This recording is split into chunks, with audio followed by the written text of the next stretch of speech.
بسم الله الرحمن الرحيم. الحمد لله الذي علا بحمده ودنا بطوله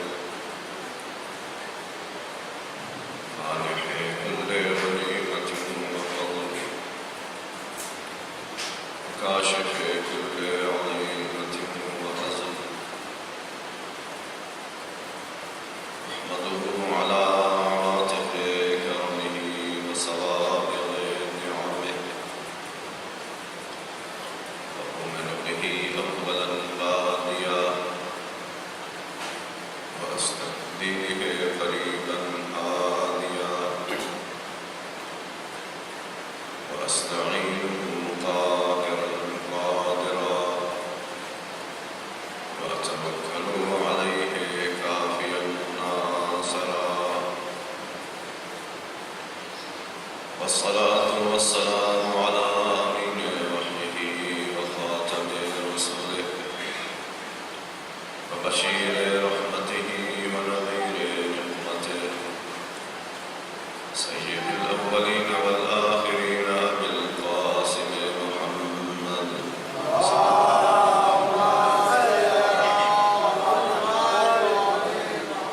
وعلى أهل بيته الطيبين الطاهرين المعصومين المظلومين الذين من والاهم فقد والى الله ومن عاداهم فقد عادى الله ومن أحبهم فقد أحب الله ومن أبغضهم فقد أبغض الله ولعنة الله على أعدائهم أعداء الله إلى يوم لقاء الله. أما بعد فقد قال الله سبحانه وتعالى وقوله الحق. أعوذ بالله من الشيطان الرجيم. بسم الله الرحمن الرحيم. وقالوا لو كنا نسمع أو نعقل ما كنا في أصحاب السعير.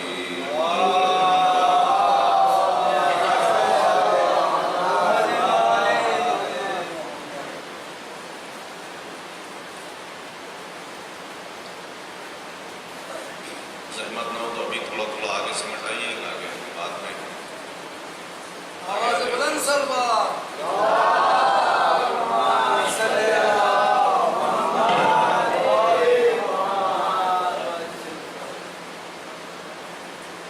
سورہ ملک کی 10ویں آیت ہے جس کو یہاں سلسلے وار گفتگو کے لیے عنوان قرار دیا ہے. اس میں خالق کائنات جہنمیوں کے جہنمی ہونے کی ایک بہت بڑی وجہ انہی کی زبانی بیان کر رہا ہے. جب ان سے پوچھا گیا کہ تم جہنم میں کیوں آئے، تمہیں جہنم میں کیوں ڈالا گیا، تو یہ لوگ اس کی وجہ یہ بیان نہیں کرتے کہ ہم نے نماز نہیں پڑھی. اس کی وجہ یہ نہیں کہتے کہ ہم نے روزے نہیں رکھے. جہنم میں ڈالے جانے کی وجہ یہ بیان نہیں کرتے کہ ہم نے کسی کو ستایا.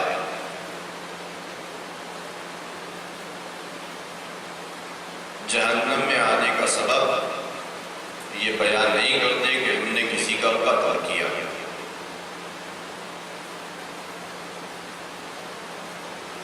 جہنم میں آنے کا سبب یہ بیان نہیں کیا کہ ہم نے کسی کا مال لوٹا.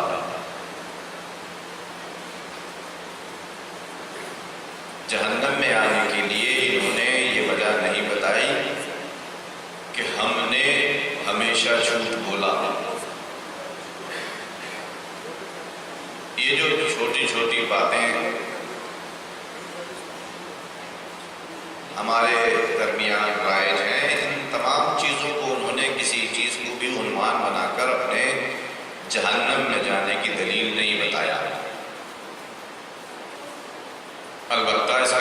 یہ نہیں ہے کہ کوئی نماز پڑھے یا نہ پڑھے اس سے کوئی مطلب نہیں،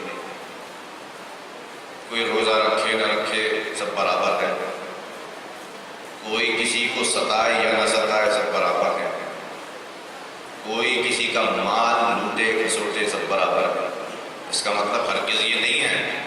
لیکن جب جہنم والوں سے یہ پوچھا گیا کہ تم جہنم میں کیوں آئے، تو انہوں نے وہ بنیادی وجہ بتائی ہے جہاں سے جہنم کا راستہ طے کرنا انسان شروع کرتا ہے۔ وہ کیا وجہ ہے؟ وجہ یہ ہے کہ اے کاش ہم صحیح سے سن لیتے اور صحیح سے سمجھ لیتے تو پھر جہنم والے نہ ہوتے۔ یہی سے سٹارٹنگ ہے۔ کوئی سفر طے کرنا ہوتا ہے انسان کو، کوئی ایک ایسا پوائنٹ ہوتا ہے جہاں سے وہ اپنے سفر کی بسم اللہ کرتا ہے۔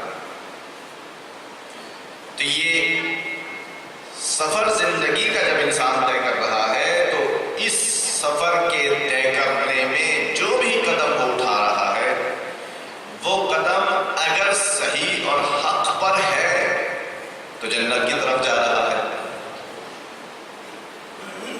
اور وہ قدم اگر صحیح نہیں ہے اور حق پر نہیں ہے تو جہنم کی طرف روانہ ہوا ہے۔ ان دو باتوں کے علاوہ کوئی تیسری بات نہیں ہے، یا جنت کی طرف جانا ہے اسے یا جہنم کی طرف جانا ہے، اور ان دونوں طرف راستہ طے کرنے کے لیے بس ایک ہی چیز انسان کے لیے درکار ہے، وہ ہے اس کا سننا اور وہ ہے اس کا سمجھنا۔ اگر صحیح اس نے سن لیا اور اس صحیح سنے ہوئے کو صحیح سمجھ لیا تو جنت کی طرف روانہ ہوگا، اور اگر سننے کے بعد سمجھنے کے بعد پھر اس سے کنارہ کشی کر لی تو بس جنت سے کنارہ کشی کرتے ہوئے جہنم کی طرف چلتا ہے۔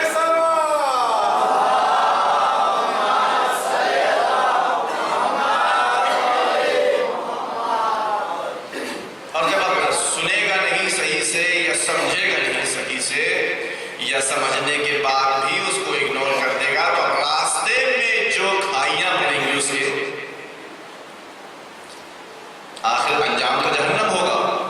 راستے میں جو کھائیاں پڑیں گی اس میں سے ایک کھائی ہے مثال کے طور پر کیا؟ توحید کا انکار۔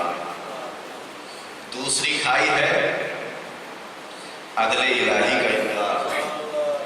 تیسری کھائی ہے نبوت کا انکار، جی۔ چوتھی کھائی ہے امامت کا انکار۔ پانچویں کھائی ہے، کھائی تو سمجھتے نا،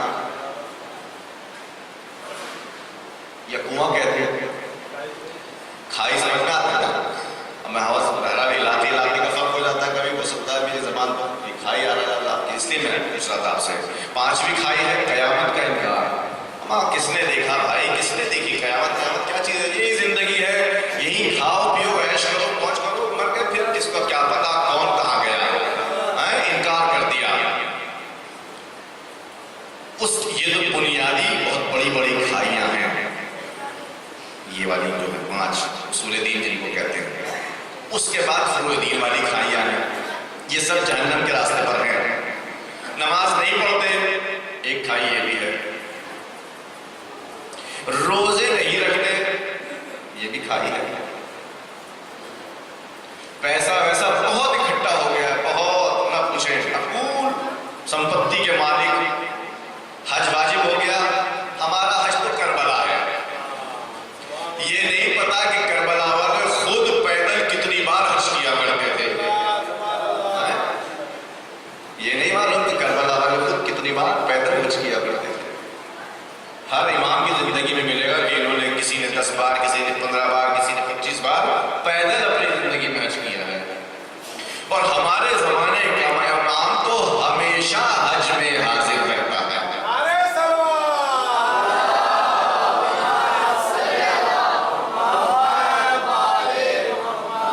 تو ہم اپنے امام سے بھی آگے بڑھ رہے تھے، وہ حج کریں، ہمارا حج کر رہا ہے، کہہ دیتے ہیں بات میں۔ ایک کھائی یہ بھی ہے۔ ایک بہت بڑی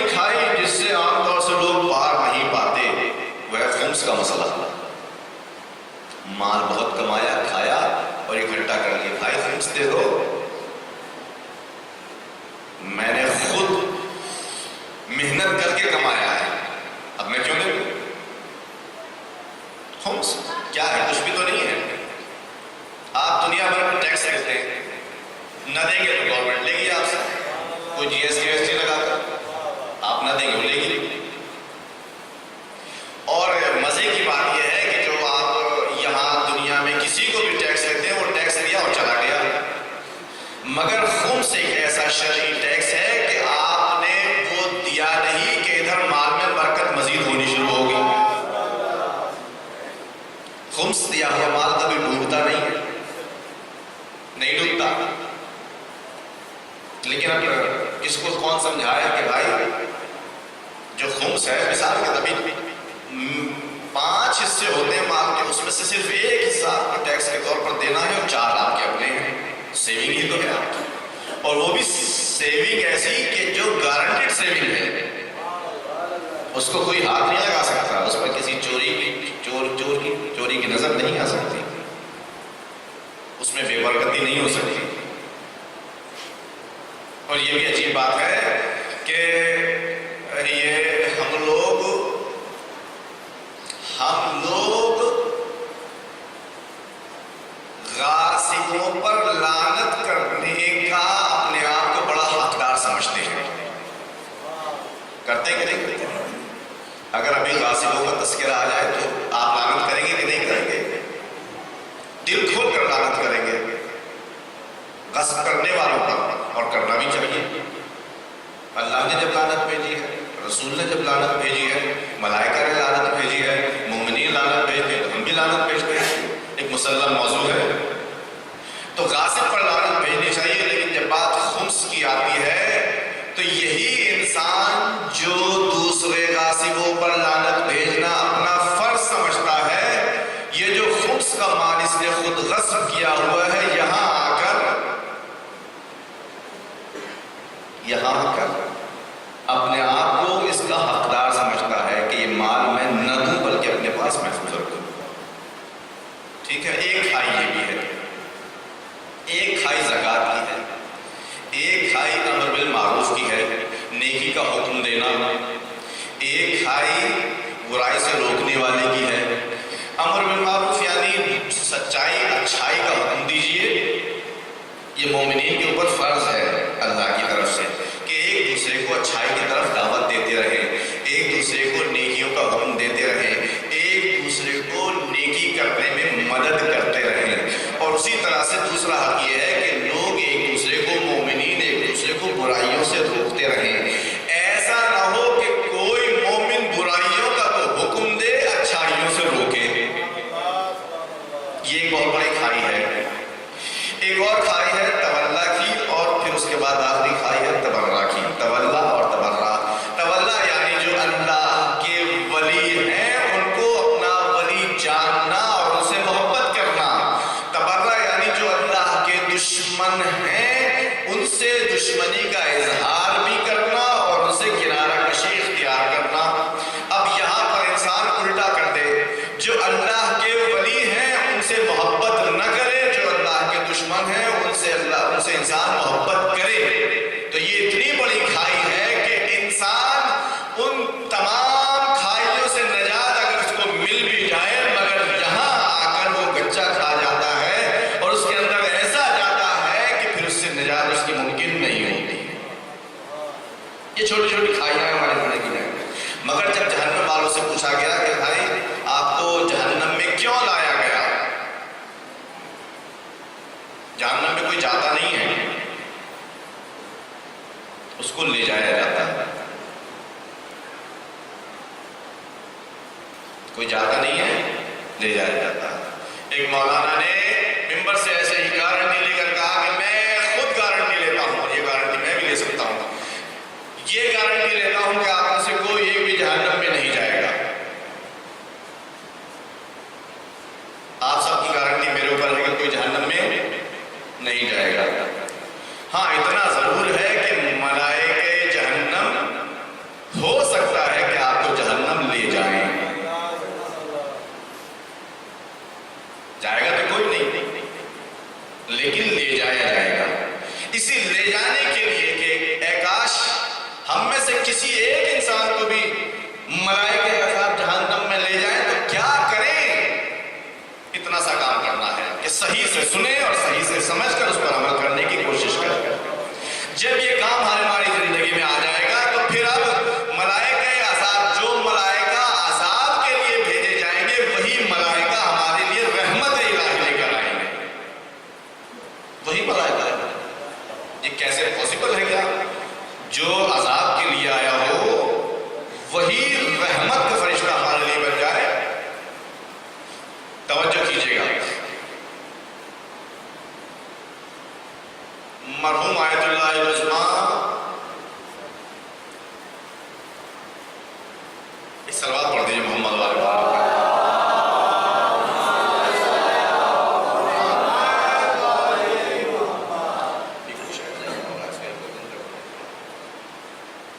ایک اور صلوات پڑھ دیجیے محمد والے۔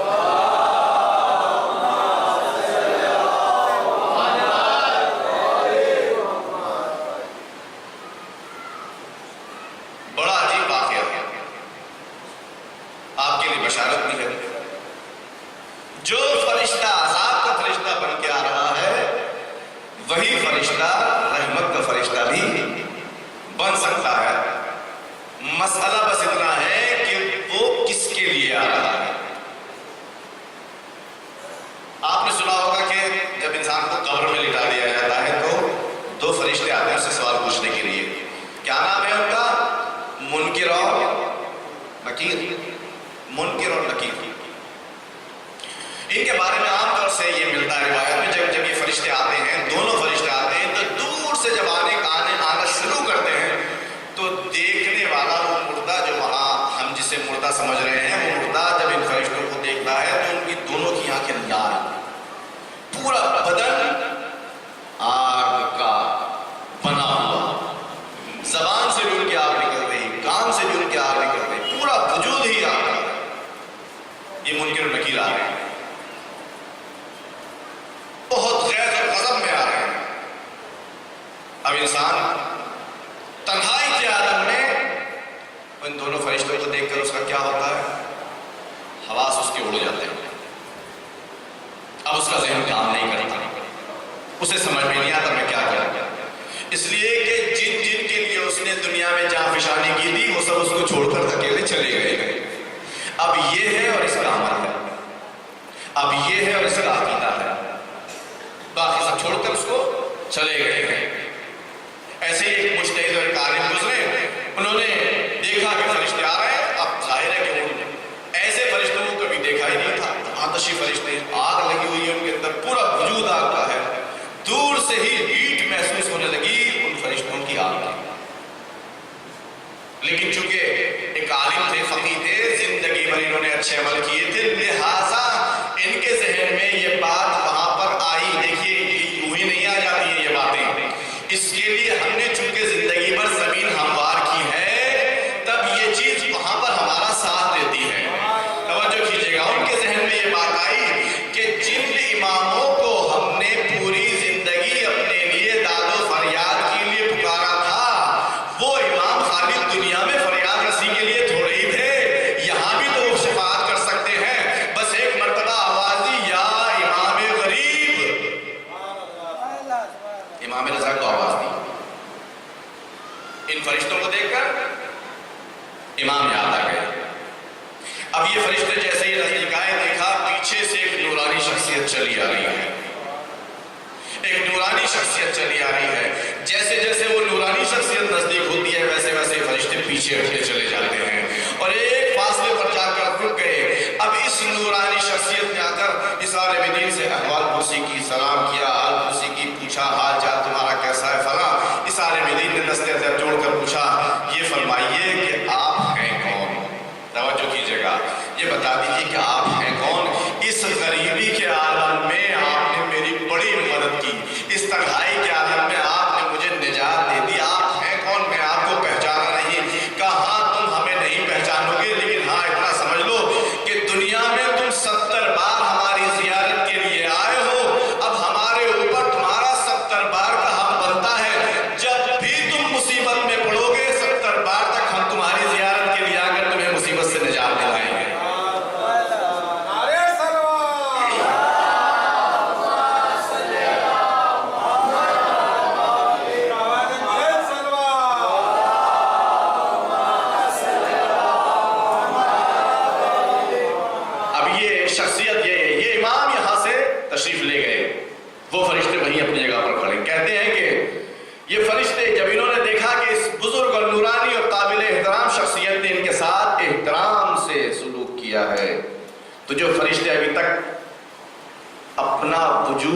نقشی دکھا رہے تھے، اب انہوں نے اپنا رنگ بدل لیا، پر اب وہ دور سے دیکھنے میں سراسر نورانی پیکر میں خوشبو کے ساتھ نظر آ رہے۔ توجہ فرمائیے آپ۔ تو ہوتا ہے کبھی کبھی انسان کسی بات کو سنتا ہے اور کسی حد تک اس کو سمجھتا بھی ہے، لیکن ایک چوک اس سے ہو جاتی ہے اور اسی چوک کی بنیاد پر وہ اپنے اصلی راستے سے ہٹ جاتا ہے۔ اتنے پیغمبر جو اللہ نے بھیجے ہیں، یہ اسی لیے بھیجے تاکہ لوگوں کو سنائیں بھی اور لوگوں کو سمجھائیں بھی، تاکہ اسی راستے پر چلیں کہ جس پر اللہ ان کو لے جانا چاہتا ہے اور نجات دینا چاہتا ہے، اور وہ اس راستے سے بھٹکنے نہ پائیں۔ مگر قرآن کی آیت ہمیں یہ بتاتی ہے کہ پیغمبر اپنی تمام محنت کرنے کے باوجود بھی لوگوں کو نہ سنا سکے نہ سمجھا سکے۔ اس میں فالٹ کس کا ہے؟ فالٹ کس کا ہے؟ کوتاہی کس کی ہے؟ نقص کس کا ہے؟ کوتاہی پیغمبروں کی نہیں ہو سکتی، خاص طور سے آخری پیغمبر، میں بار بار عرض کر رہا ہوں آپ کی خدمت میں، خاص طور سے آخری پیغمبر جن کے بارے میں خود قرآن کہتا ہے کہ اے پیغمبر، ہم نے قرآن آپ کے اوپر اس لیے نازل نہیں کیا ہے کہ آپ اپنے آپ کو مشقت میں ڈال لیں۔ اتنی محنت کر رہے ہیں اور اتنی محنت کرنے کے بعد بھی کتنے مسلمان ہوئے، کتنے مومن ہوئے۔ کلمہ پڑھنے والے تو بہت ہو گئے، مگر کیا اللہ کے رسول نے یہ ساری محنت اس لیے کی تھی کہ سب بس کلمہ ہی پڑھیں، کلمہ کو بن جائے؟ کیا اللہ کے رسول نے اتنی مشقت اسی لیے کی تھی کہ کلمہ زبان پر پڑھیں، پھر چاہے کسی کو بھی قتل کرتے رہیں، چاہے کچھ بھی غصب کرتے رہیں، چاہے کسی کا بھی ظلم کرتے رہیں، چاہے کسی کو اس لیے نہیں، ہرگز اس لیے نہیں، بلکہ اللہ کے رسول نے محنت ہی اس لیے کی تھی کہ لوگ اس قابل بن جائیں کہ وہ منا اہل البیت کہلائیں۔ محنت اس لیے کی تھی، مگر ہوئے کتنے لوگ؟ سب نہیں ہو سکے۔ تو فالٹ کہاں ہے؟ فالٹ اللہ کے رسول کے پیغام پہنچانے میں ہے، نعوذ باللہ۔ اگر فالٹ وہاں ہوتا، کوئی ایک انسان بھی منا اہل البیت نہ بن سکتا۔ اس کا مطلب یہ کہ وہاں سے فریکوینسی پوری آ رہی ہے، سگنل وہاں سے پورا آ رہا ہے، مسئلہ کیچ کرنے کا ہے، مشینری یہاں پر گڑبڑ کر رہی ہے۔ اسی لیے قرآن مجید نے فرمایا کہ اِنَّكَ لَا تُسْمِعُ الْمَوْتَى، اے پیغمبر آپ مردوں کو نہیں سنا سکتے، وَلَا تُسْمِعُ الصُّمَّ الدُّعَاء، اور نہ ہی اپنی آواز آپ بہرے لوگوں کو سنا سکتے ہیں۔ تو کیا ایسا پاسبل ہے کہ جو اکثر لوگ سنتے نہیں ہیں، سمجھتے نہیں ہیں، یا سن رہے ہیں، ایک حد تک سمجھ رہے ہیں، اس کے بعد اگنور کر دیتے ہیں، یہ لوگ مردہ ہوں؟ ایسا پاسبل ہے؟ ہم تو دیکھ رہے ہیں کہ ہاتھ پیریں کے چل رہے ہیں، یہ لوگ کھا پی رہے ہیں، آ جا رہے ہیں، معاملے انجام دے رہے ہیں، شادی بیاہ کر رہے ہیں، لڑ رہے ہیں، جھگڑ رہے ہیں، دوستی کر رہے ہیں، صلح کر رہے ہیں، سب کچھ کر رہے ہیں نا، دنیا کا کاروبار چل رہا ہے۔ اگر یہ سب کے سب مردہ ہوتے تو دنیا کا کاروبار کیسے چلتا؟ اگر یہ سب مردہ ہوتے دنیا کا کاروبار کیسے چلتا؟ اور ادھر سے خداوند متعال اکثر لوگوں کو میت بتا رہا ہے، مردہ بتا رہا ہے۔ کیوں؟ اس لیے کہ اکثر لوگ ہیں جو نہ صحیح سے سنتے ہیں نہ صحیح سے سمجھتے ہیں۔ آئیے چلتے ہیں باب مدینۃ العلم کی ڈیوری پر، سوال کرتے ہیں کہ یہ بتائیے یہ راز کیا ہے کہ اکثر لوگ جن کو ہم زندہ سمجھتے ہیں قرآن مجید ان کو مردہ کہہ رہا ہے۔ میرے مولا نے امیر المومنین علی ابن ابی طالب علیہ السلام فرماتے ہیں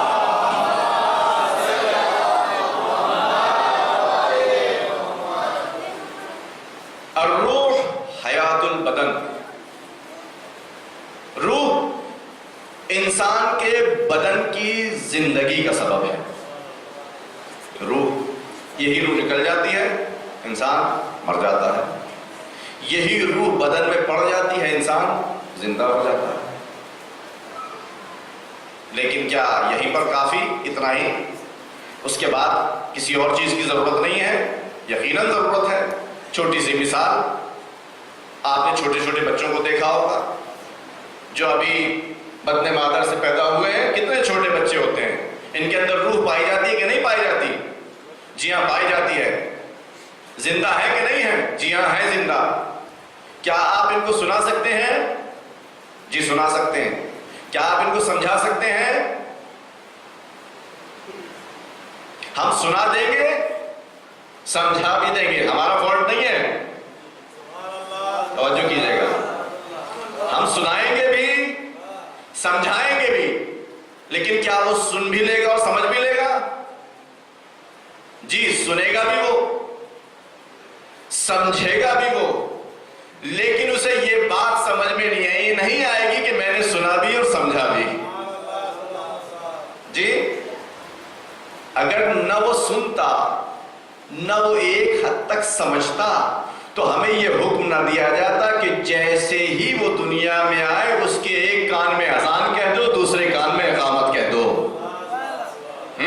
ہمارا دین کوئی بے مقصد باتیں لے کر نہیں آیا ہے، ہمارا دین بے مقصد باتیں لے کر نہیں آیا۔ اگر وہ بچہ نہ سن سکتا ہوتا نہ سمجھ سکتا ہوتا تو ہمارا دین خامخواہ کا کام کرنے کی اجازت نہیں دیتا، بے مقصد کام کرنے کی اجازت نہیں دیتا، بلکہ اس نے تاکید کی ہے کہ ایک بچے کے کان میں ایک کان میں اذان کہہ دو، دوسرے کان میں اقامت کہہ دو۔ شاید یہ اشارہ دے رہا ہے کہ ایک حد تک یہ بچہ جو ابھی اس دنیا میں آیا ہے اپنی اس روح کی بنیاد پر جو اس کے بدن میں ہے اس لائق ہے کہ وہ تھوڑا سن بھی سکتا ہے، تھوڑا سمجھ بھی سکتا ہے۔ یہ بات الگ ہے کہ اس کو ابھی یہ بات سمجھ میں نہیں آ رہی کہ میں کیا سن رہا ہوں، میں کیا سمجھ رہا ہوں۔ یہ بات اسے کب سمجھ میں آئے گی؟ توجہ کیجئے گا، یہ بات اسے کب سمجھ میں آئے گی کہ میں جو سن رہا ہوں صحیح سن رہا ہوں، جو بات میں سمجھ رہا ہوں صحیح سمجھ رہا ہوں، جب اس کے اس بدن کے اندر عقل براجمان ہو جائے گی۔ توجہ کیجئے گا، جب اس کے بدن میں عقل براجمان ہو جائے گی، آ کر بیٹھ جائے گی۔ اسی لیے میرے مولا نے اسی حدیث کے دوسرے والے ٹکڑے میں فرمایا، پہلے کیا فرمایا؟ الروح حیات البدن، روح اس بدن کی زندگی ہے، اور العقل حیات الروح، اور عقل تمہاری اسی روح کی زندگی ہے۔ توجہ کیجئے گا، یہ عقل اسی روح کی زندگی ہے۔ اب بات شاید کلیئر ہو جائے کہ جو لوگ بہت کچھ سننے کے بعد بھی، بہت کچھ سمجھنے کے بعد بھی ان باتوں کو درکنار کر دیتے ہیں، در حقیقت اشارہ یہ دیتے ہیں کہ ہمارے پاس عقل جیسی چیز کچھ ہے نہیں۔ اب ہو سکتا ہے آپ کے اوپر تھوڑا سا گرا گزرا ہو کہ بھائی عقل تو ہر کسی کے پاس ہے، اگر عقل نہ ہو تو یہ سب کاروبار کیسے چل رہا ہے؟ ایسے کروڑوں کروڑوں کے حساب انگلیوں پہ کر لیتے ہیں لوگ۔ اگر عقل نہ ہو تو کروڑوں کروڑوں کے حساب کر لیتے ہیں۔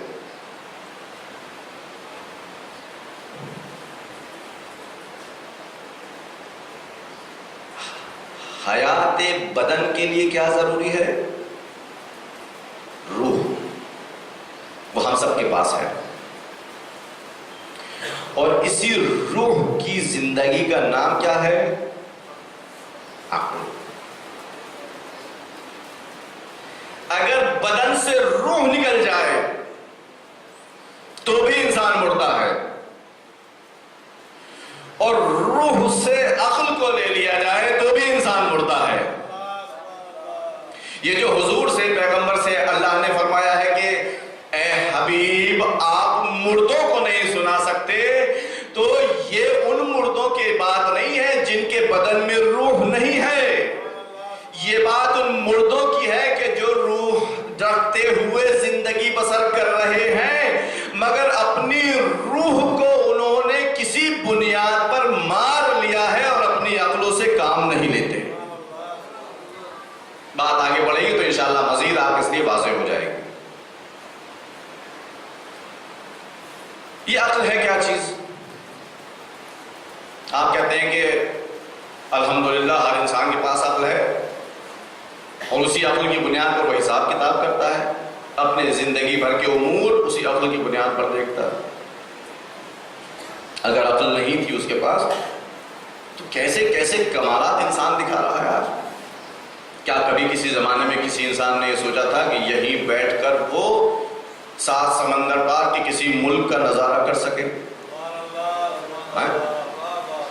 آپ یہاں بیٹھے ہوئے ہیں، ہم یہاں مجلس پڑھ رہے ہیں، اور ہو سکتا ہے کہ دنیا کے کسی ملک میں کوئی اس مجلس کو ابھی دیکھ رہا ہو۔ ارے معجزہ نہیں ہے تو کیا ہے یہ؟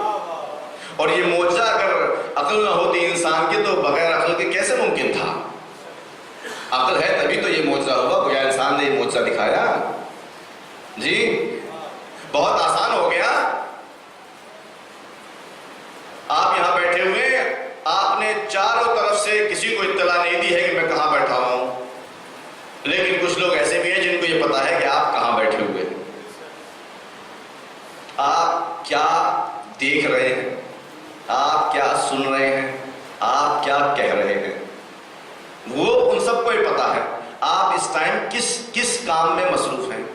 تو اتنا بڑا معجزہ گویا علم غیب ان کو ہو گیا ایک طرح سے، کہ آپ کہاں کس جگہ پر کیا بیٹھ کر کیا کر رہے ہیں، کیا سوچ رہے ہیں، کیا دیکھ رہے ہیں۔ تو یہ کیسے ہوا؟ اگر عقل نہ ہوتی ان کے پاس تو پھر یہ معجزے جیسی چیزیں کیسے ظاہر ہوتی؟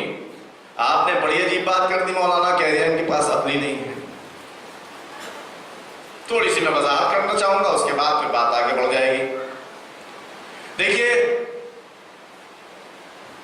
آپ نے دیکھا ہوگا کہ یہ جو عرب لوگ اپنا وہ فارمل لباس پہنتے ہیں عرب، تو ان کا ایک لمبا سا کرتا ہوتا ہے، بڑا لمبا سا کرتا ہوتا ہے، سر کے اوپر ایک رومال ہوتا ہے بڑا سا اسکارف ٹائپ، اور اسی رومال کے اوپر ایک سر کے اوپر وہ کالا سا ایک دائرہ سا دکھائی دیتا ہوگا، دیکھا آپ نے؟ اس کو کہتے ہیں وہ عقال، عقال کہتے ہیں اس کو، عقل کی فیملی کا ہی لفظ ہے یہ عقال۔ یہ عقال کیا چیز ہے؟ یہ عقال ہوتا یہ تھا کسی زمانے میں، تو وہ لباس کا حصہ بن گیا، کسی زمانے میں ابھی شاید ہوتا ہوگا عرب کے دیہاتوں میں، یا جن کے پاس اونٹ وغیرہ ہوتے ہیں، جو لوگ اونٹ رکھتے تھے اپنے پاس، چونکہ ایک نارمل سواری لوگوں کی اونٹ ہی ہوا کرتی تھی وہاں پر، گھوڑا تو کم ہی استعمال ہوتا تھا ریگستان میں، اونٹ زیادہ استعمال ہوتا تھا۔ اونٹ کو جب لے کر چلتے تھے تو کسی جگہ اس کو بٹھانے کے لیے، باندھنے کے لیے اس کے ناک میں وہ رسی پڑی ہوتی تھی، اونٹ کو پکڑ کر کے بٹھا دیا، لیکن خطرہ یہ ہوتا تھا کہ یہ اونٹ کہیں بھاگ نہ جائے، یا رسی چھڑا کر یا رسی توڑ کر، لہذا کیا کرتے تھے؟ اس اونٹ کے زانووں کو باندھ دیا کرتے تھے۔ جب زانو بندھ جائے گی تو اب اونٹ کتنے ہی زور لگا لے وہ بھاگ نہیں سکتا اس جگہ سے اٹھ کے۔ جس چیز سے اس اونٹ کو باندھا کرتے تھے، جس رسی سے اس اونٹ کو باندھا کرتے تھے، اس کو کہتے ہیں عقال۔ دیکھیے اونٹ کتنا بڑا جانور ہے، بہت توجہ چاہوں گا میرے عزیزوں، تھوڑی سی ظریف بات ہے لیکن اگر آپ اس تک پہنچ گئے تو انشاءاللہ لطف اندوز ہوں گے۔ کتنا بڑا جانور ہے اونٹ، کوئنٹل گوشت اس میں نکل آئے۔ طاقت کا یہ حال ہے کہ اگر انسان اس رسی سے جو اس کے کان میں، اس کے ناک میں بندھی ہوئی ہے، اس پہ لٹک بھی جائے تو اونٹ اس کو اٹھا سکتا ہے۔ جی اس کی ہمت کا یہ حال ہے کہ پورے ہفتے بغیر کھائے پیے وہ ریگستان میں چل سکتا ہے۔ اس کی طاقت کا یہ حال ہے کہ کئی کوئنٹل اس کے اوپر سامان لاد دیا جائے تو بڑی آسانی سے وہ چل سکتا ہے، یہ سب کر سکتا ہے، لیکن اس کے باوجود شاید آدھا میٹر کی وہ رسی، آدھے میٹر کی رسی جو اس کے زانو میں باندھ دی گئی، اب اس تمام اپنی قوت و طاقت کے باوجود وہ اونٹ ہل نہیں سکتا اس جگہ سے۔ اس کو کہتے ہیں عقال۔ علماء کرام ہمارے یہ کہتے ہیں کہ عقل بھی کچھ ایسی ہی چیز ہے جو اللہ نے انسان کے روح کی زندگی کے لیے انسان کو عطا کی ہے، عقل ہے اس کے پاس۔ میٹر یہ ہے کہ بس وہ اس سے استفادہ کرے یا نہ کرے، یہ اس کی اپنی مرضی ہے۔ عقل کیوں رکھی اللہ نے؟ اس عقل نام کی چیز کیوں رکھی اللہ نے؟ اسی لیے کہ یہ جو انسان کے اندر دل جیسی چیز ہے، توجہ کیجئے گا، یہ جو دل جیسی چیز ہے جس کی بنیاد پر انسان کی چاہت تشکیل پاتی ہے، جو کہتا ہے کہ میرا دل چاہتا ہے، میرا دل کرتا ہے، میں ایسا سوچتا ہوں، میں ایسا چاہتا ہوں، میرا دل یہ کہتا ہے، یہ جو کہتا ہے انسان، در حقیقت اگر عقل انسان کے بدن میں نہ ہو اور وہ اپنی عقل کو استعمال نہ کرے تو پھر یہ چاہت انسان کو انسانیت سے نکال کر حیوانوں کے دائرے میں لا کر کھڑا کرنے کے لیے تیار کر دیتی ہے۔ اسی لیے اللہ نے انسان کو یہ عقل دی ہے تاکہ اسی عقل کی چھوٹی سی رسی کے ذریعے سے وہ اپنی خواہشات کے شتر نما جسم کو تھوڑا سا باندھ کر ادھر ادھر بھاگنے سے روک سکے۔ پتہ نہیں یہ بات آپ تک پہنچی کہ نہیں پہنچی کہ اس عقل کے ذریعے سے انسان اپنی خواہشات کے بھاگتے ہوئے اونٹ کو کنٹرول کر سکے، اور جب کنٹرول کرے گا تو پھر جب پیغام الہی اسے سنایا جائے گا، آیات الہی اسے سنائی جائیں گی، اللہ کے رسول اس سے گفتگو کریں گے، یہ نورانی کلمات اس کے ذہن و دماغ اور کان سے ہوتے ہوئے اس کے دل تک آئیں گے، تب جا کر چونکہ اس نے کنٹرول کیا ہوا ہے اپنی دلی خواہشات کو تو یہ پیغام اپنا اثر دکھانا شروع کرے گا، اور پیغام دل تک نہ پہنچے گا، دل تک اگر نہیں پہنچے گا تو اس کا کوئی فائدہ نہیں۔ کیوں؟ اس لیے کہ قرآن تھوڑا سا آگے آ جائیے، تھوڑا سا اور ایک صلوات پڑھ دیجیے محمد و آل محمد پر۔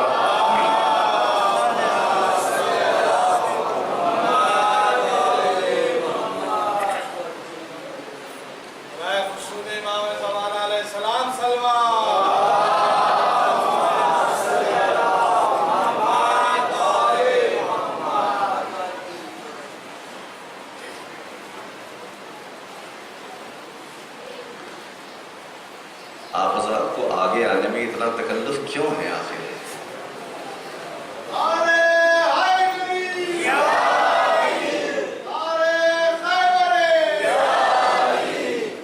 جزاکم اللہ، اللہ آپ کی تمام حاجات دینی اور دنیاوی کو پورا کرے انشاءاللہ۔ مجھے لگتا ہے کہ شاید میری گفتگو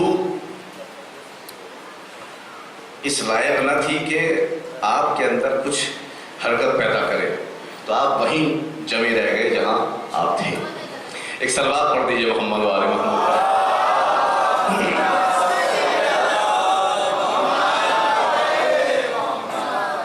یہ تو دیکھا ہوگا آپ نے، اور ہمیشہ دیکھتے ہیں، ہم بھی دیکھتے ہیں کہ جب گفتگو خطیب کی دلچسپ ہوتی ہے تو سامعین اپنی جگہ چھوڑ کے کبھی کبھی تو خطیب کے پاس تک پہنچ جاتے ہیں، اور ایسا لگتا ہے کہ آج امام باڑا بھی اپنی جگہ چھوڑ دے گا، اتنے نعرے وغیرہ لگتے ہیں اور سب ہوتا ہے، داد و فریاد ہوتی ہے۔ تو بہرحال اس بات کا مجھے اقرار ہے کہ میں شاید اتنی دلچسپ گفتگو آپ کے لیے نہیں کر پا رہا ہوں، لیکن پھر بھی اس کے لیے آپ کا شکریہ کہ آپ مجھے برداشت کر رہے ہیں اور میری باتیں آپ تک پہنچ رہی ہیں۔ ذرا ایک صلوات اور پڑھ دیجیے محمد و آل محمد۔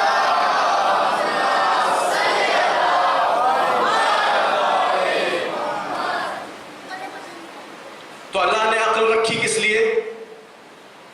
رکھی سب کے اندر ہے، ہر انسان کے اندر عقل رکھی ہے، بس چند ایک لوگ ہیں گنے چنے جن کو مجنون یا پاگل کہا جاتا ہے کہ واقعی ان کے پاس عقل نام کی کوئی چیز نہیں ہوتی، ورنہ چھوٹے سے بچے جب رشد کرنے لگتے ہیں، بڑھنے لگتے ہیں، گروتھ کرنے لگتے ہیں تو ویسے ویسے عقل ان کے اندر آنے لگتی ہے، اور ایک مرحلہ ایسا آتا ہے کہ انسان بالغ ہو جاتا ہے، یعنی اب اللہ نے اتنا عقل کا مادہ اس کے اندر اتار دیا کہ اب وہ سمجھ سکے کہ مجھے کس کے سامنے سر جھکانا ہے،